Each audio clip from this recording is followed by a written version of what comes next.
আমরা কি সঠিক পথে যাচ্ছি কিনা বা সরকার সঠিক পথে যাচ্ছে আমি কিনা? যদি আরেকটু ব্রডার পার্সপেক্টিভে আলোচনা করি, পিলখানা হত্যা বা শাপলা চত্বর সেটা তো অনেক বড় ঘটনা, কিন্তু গত 15 বছর ধরে যা হয়েছে, এবং আরও প্রেসাইসলি গত অগস্টে এবং জুলাই গণ অভ্যুত্থানকে ঘিরে যা ঘটেছে, সেটা বাংলাদেশের ইতিহাসে স্বাধীনতার পরে এরকম ম্যাসাকার হয়নি। কিন্তু আমরা তার পরপরই কি দেখলাম? আমরা দেখলাম ঢালাও মামলা হলো। একজন আইনজীবী হিসেবে আমি প্রথমেই শঙ্কিত হয়ে গেলাম। কেন হয়ে গেলাম? বিকজ যার বিরুদ্ধে যেই মামলা হওয়ার কথা তার বিরুদ্ধে সেই মামলা হচ্ছে না। যার বিরুদ্ধে আপনি হয়তো শেয়ার বাজার কেলেঙ্কারি কিংবা ব্যাংক লুটের মামলা দিতে পারেন খুব সহজে, এবং আপনি সাক্ষ্য প্রমাণ নথি দিয়ে খুব ক্লিয়ারলি প্রমাণ করতে পারেন যে তিনি অর্থনৈতিক কেলেঙ্কারির সঙ্গে যুক্ত, তার বিরুদ্ধে আপনি যদি 302তে মামলা দেন পেনাল কোডের, তাহলে তো আপনার পক্ষে প্রমাণ করাটা মুশকিল হয়ে যাবে এবং মামলা ইটসেলফ প্রশ্নবিদ্ধ হওয়া শুরু করবে। 2 হলো, আমরা দেখলাম যে শত শত মামলা হচ্ছে, সেখানে শত শত আসামি হচ্ছে, এবং সেই আসামিগুলোর পরে আবার অজ্ঞাতনামাও অনেক রাখা হচ্ছে। এর মধ্যে যেমন পলিটিক্যাল পার্সনদের নাম আসছে, আবার ধরুন কারোর সাথে কারো জমির বিরোধ, তার নামটাও সেখানে দিয়ে দিচ্ছে। কারোর সঙ্গে কারো হয়তো অন্য কোনো ব্যাপারে মতদ্বৈততা আছে, তার নামটিও বৈষম্য বিরোধীর মামলায় দিচ্ছে।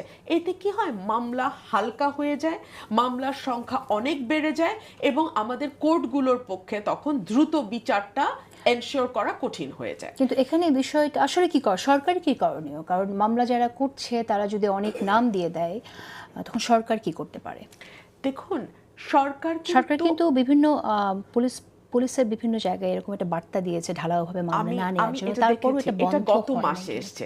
জেসিন আপা, এটা গত মাসে এসছে, কিন্তু এর আগে 7 মাসে তো অনেক মামলা অলরেডি হয়ে গেছে। এবং যেই প্রজ্ঞাপনটা সরকার জারি করেছে, যে সেখানে বলা হচ্ছে যে প্রপার ইনভেস্টিগেশন না করে কাউকে ধরা যাবে না, কিন্তু মামলা তো তাতে বন্ধ হচ্ছে না। ধরা যাওয়ার ব্যাপারে একটা প্রজ্ঞাপন জারি হয়েছে, বাট মামলা তো তাতে বন্ধ হয়নি।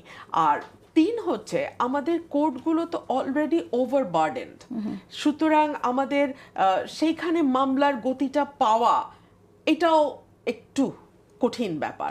এবং দেখা যায় যে এক একটা মামলা হয় আমরা হয় রাষ্ট্রপক্ষ কোনো কোনো সময় টাইম নিচ্ছে, কোনো কোনো সময় দেখা যায় আসামি পক্ষ টাইম নিচ্ছে। ট্রাইব্যুনাল বাড়ানোর কথা শুরুতে এখন রিসেন্টলি বলা হচ্ছে, বাট সেই সেকেন্ড ট্রাইব্যুনালটা কবে হবে সেটাও কিন্তু অ্যাটলিস্ট আমি জানি না, আমার জানার মধ্যে এটা নাই। হয়তো আমরা আশা করতে পারি যে সরকার যাতে গুরুত্বের সাথে এটা নেয়। এই উদ্যোগটা আরেকটি নেয়। বিষয় আমাদের শুরুর থেকে খুব আলোচনায় ছিল যে এটা ইন্টারন্যাশনাল স্ট্যান্ডার্ড মেনে আমরা একটা স্বচ্ছতা বজায় রেখে আমরা ট্রায়ালটা চালাবো। তো স্বচ্ছতার জন্য যেটা আমাদের উদ্যোগ ছিল, সেটা হচ্ছে যে আমরা লাইভ একেবারে বিচার ব্রডকাস্ট করা হবে, সো দ্যাট ইন্টারন্যাশনাল কমিউনিটিও সেটা দেখতে পায়, জানতে পারে। আবার কেউ যদি কোর্টগুলোতে ভিজিট করতে চায় বাইরের কোনো দেশে, তারাও আসতে পারে, তারাও চাইলে ট্রাইব্যুনালে যেতে পারে এবং মামলা কিভাবে চলছে সেটাকে অবজার্ভ করতে পারে। আমি যেহেতু নিজে ট্রাইব্যুনালের সাথে সরাসরি যুক্ত না, আমার পক্ষে বলা মুশকিল, আমি জানি না এই পদক্ষেপগুলো নেওয়া হচ্ছে কিনা।